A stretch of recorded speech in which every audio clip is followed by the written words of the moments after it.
Hi there. It's Gene, retired in Mexico. And if you're new to the channel, we ask one question here, which is, do they write them and sing them like they used to? Now, a lot of people, young and old, they think the old music is better, but I am not so sure. And today we're going to finish up Billy Woods and Kenny Segal, KEXP Live. Wow, I'm tripping on my words today, aren't I? But anyway, we'll just keep rolling. I could start over and do this again, but you guys don't care. You just want to listen to some music. And it's good to be back after a 9-day break. So, yeah, here we go.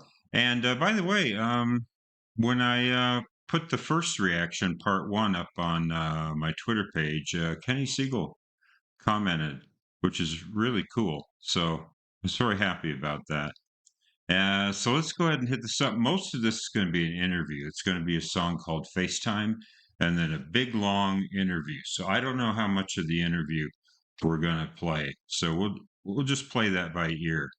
And we'll see how it goes. Here we go. Peace to Sam Herring, Hemlock Ernst.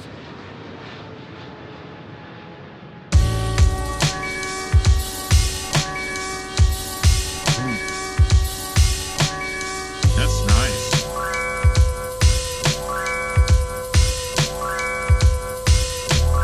Ready to die, no biggie, no surprise, no pity. Lived a couple lives, go ahead and slide. Hope I take a couple with me. Made a couple dollars, it got tricky quickly. What you expect? Play stupid games, you flying EasyJet, Bratislava to Utrecht. Knew something was off before I even left. So when I saw the missed calls, I knew what was next. Didn't have to open the text. Stupid prizes, couple therapy on Zoom. It's a train wreck. My evil eye ward off hex though. FaceTime decline, I'm trying to live in the moment like death row. The sunset in the desert, red glow. Redness in the west, I sip Mexico's best slow. Mezcal Negroni, sitting atop the corral, smoking, watching unbroken wild ponies run wild at sundown. Only the lonely big tree like a sundial.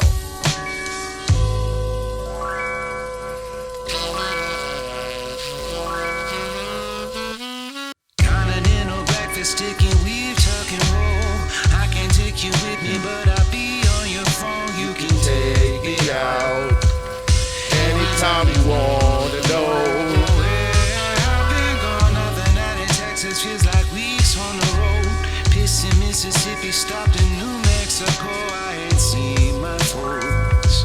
And strangely, I feel Right at home. on my own. 3 oboes, 1 clarinet. Black rainbows, the night wet. The room felt like Marrakesh. Dubstep drift in the window, I sit at the desk. It's a party outside. Some have, some overdressed. They was going off during Playboy Cardi set. Now they in the halls partying. Checking their phones, bass shake the walls. I'm smoking alone in a cardigan, thinking of home.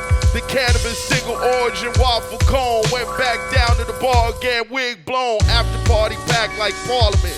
Ass cheeks and cheekbones, lips slightly parted, butter wouldn't melt, I gave her margarine. I'm looking like the helper, someone who just wandered in. The vibe is animal pets, chunky rings, clunky shoes, lots of ink. Dudes who order everybody's drink. Really, I'm just waiting for my phone to ping. I'm thinking about you when I'm supposed to be thinking about other things. I don't go to sleep, I tread water till I sink. Continental breakfast, sticking weave, tuck and roll. I can't take you with me, but I'll Be on your phone, you can take me out. anytime you wanna know where I've been gone. Nothing out in Texas feels like weeks on the road. Pissing Mississippi, stopped in New Mexico. I ain't seen my folks. And strangely, I feel Right at home, on my own, on my own, on my own, on my own.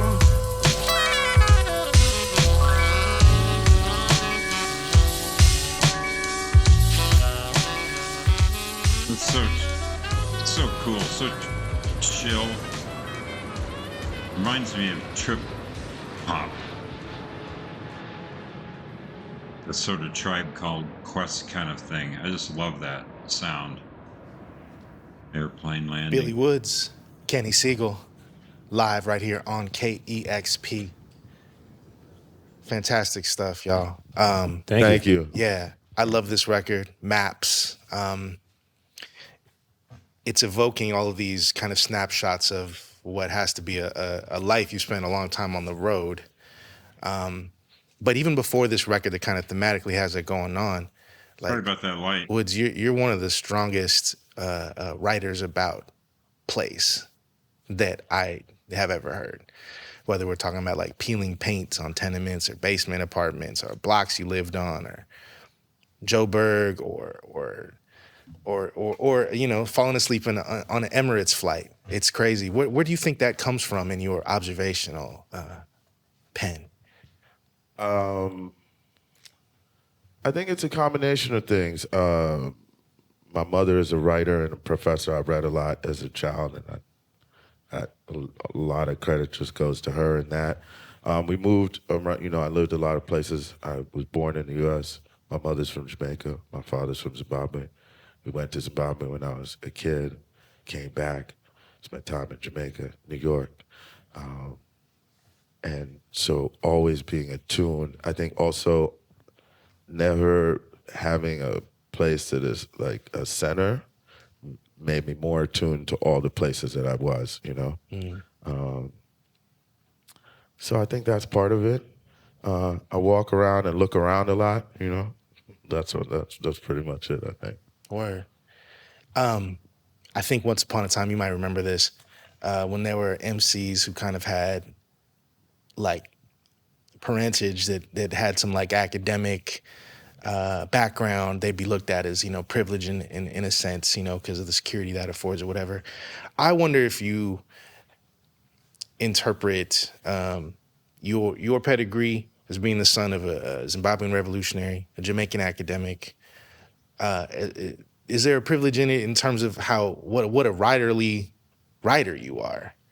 Well, I think there's a couple parts to that question. 100% if somebody is like, oh, how get such a good writer? It's like, Steph Curry's dad played in the NBA. His mother was like an athlete. It's not a total accident to both of the kids. So yeah, my dad had 3 PhDs, 2 PhDs and a law degree. My mother came from a small mountain in Jamaica to get a PhD and be a foremost like Shakespeare scholar and feminist critic.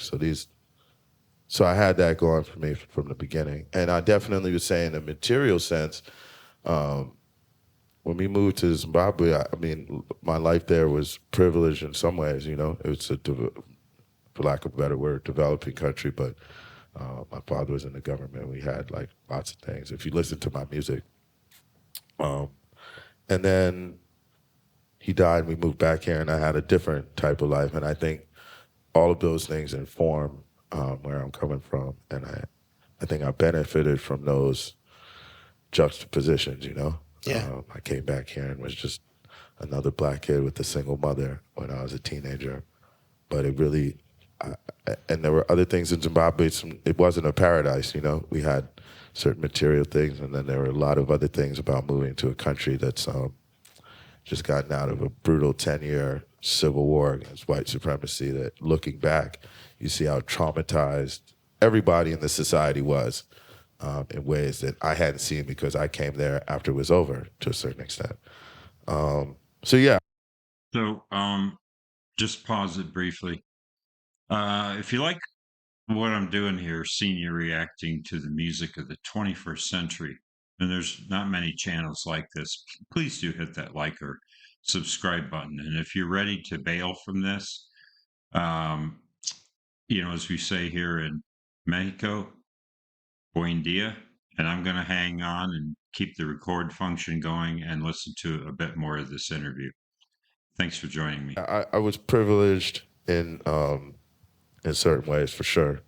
I was also very lucky in the timing, meeting somebody like Vorto, because he really opened my eye. I always was a fan of rap. That was the person who made me be like, you could do it. So I owe him that. That's deep. It's like my mother, Vorto Mega. Those are 2 people that rank high in terms of people who put me in position to do this. Right on. Vort Omega and one half of Cannibal Ox. Of course, you really jumped outside, if you will, musically speaking, during that like halcyon days, the I was beginnings in. of what we I call didn't know indie he was rap, in late Cannibal '90s, early Ox. 2000s, and really observed that. And you started your own label, Well, that makes Backwoods sense. Studios, and that's like turned into its own like long going concern where you're platforming all these amazing artists yourself. Did you ever see yourself getting to this point? I mean, if I'm going to be honest, Yeah. the thing is when you're, 22 years old, you have all sorts of crazy ideas that then. So I guess when I was 22 or 23, I thought, of course, this is exactly what's going to happen. I'm friends with Vortal, Canox is blowing up. I think I'm great. And then, the actual reality when I moved back to New York and started doing it was very different. And 10 years of getting beat in the head before really making more progress. But so yeah, I did. Then I wasn't sure. Yeah. Didn't really think so. And I'm happy to be in a position to do what I'm doing. I'm very grateful. And I'm also happy that so many great artists I'm able to work with and do things with through the label, and the people that have helped make the label success. Willie Green mixes and masters a lot of our stuff and is a key to a lot of what we do, as well as being an incredible beat maker. My close friend, Lucid, when I don't know where I'd be if it wasn't that when I saw him perform at that Yule Prague. Shout out to NASA, by the way. If I didn't say, man, I gotta get with this dude. He's the best. Like I need that. And working with him, he's my friend. He's an incredible artist. And working with him, it was like we both went like this after that. You know what I mean? And then people on the label, the younger artists, Fielded, Fatboy Sharif, Akai Solo, who had the trust to come and work with me and with us. My business partner Anton, with us to do things. It's super appreciated. And I just hope and think bigger things are still to come. Yeah. And you mentioned Elucid, of course, together collectively, your Arm and Hammer, iconic duo right there. Sorry for using the word iconic. I hate that word, but it keeps creeping in. I'll somehow. take it, man. People said a lot worse things about me. I'll Say take that. it. Right on. I think we'll bail from this. Iconic, by the way, is a visual term, so I'm not sure if he was referring to the music. Music is epic. It's not iconic. Bands are iconic. Movies are iconic, but not songs. So I'm not sure if that's what he was saying, but if so, misuse of the language there. But anyway, I'll get down off my soapbox, and I enjoyed this bit of interview, but it's getting a little technical right now, so I got this vibe that I should just bail from it and wrap up the video. And thanks for joining me. Take care.